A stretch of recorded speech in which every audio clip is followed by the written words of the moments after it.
Is this what you want for your loved one, or is this what your loved one wants? You know, maybe your loved one wouldn't want this, but you want this. So you're kind of overriding the wants of your loved one.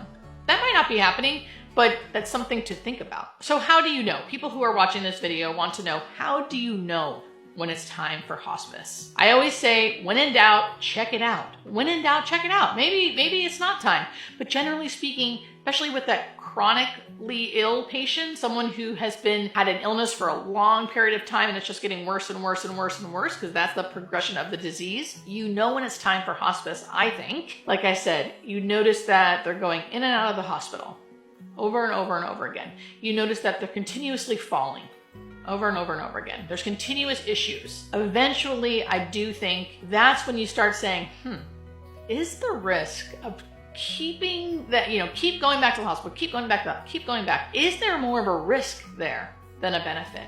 And if I know this may be the last few months they are going to be alive, likely because the body is showing signs that it's shutting down, do I really want to spend those last few months going in and out of the hospital? Is it taking a lot out of them? And if those answers are something like, yeah, I think that is what's happening, I think that's time to start asking yourself, maybe it is time for hospice. Maybe it is. And of course, you want to talk to your healthcare providers, your doctors and nurses who know you and your loved one. Ask them what they think. But generally speaking, think about how their life has been declining.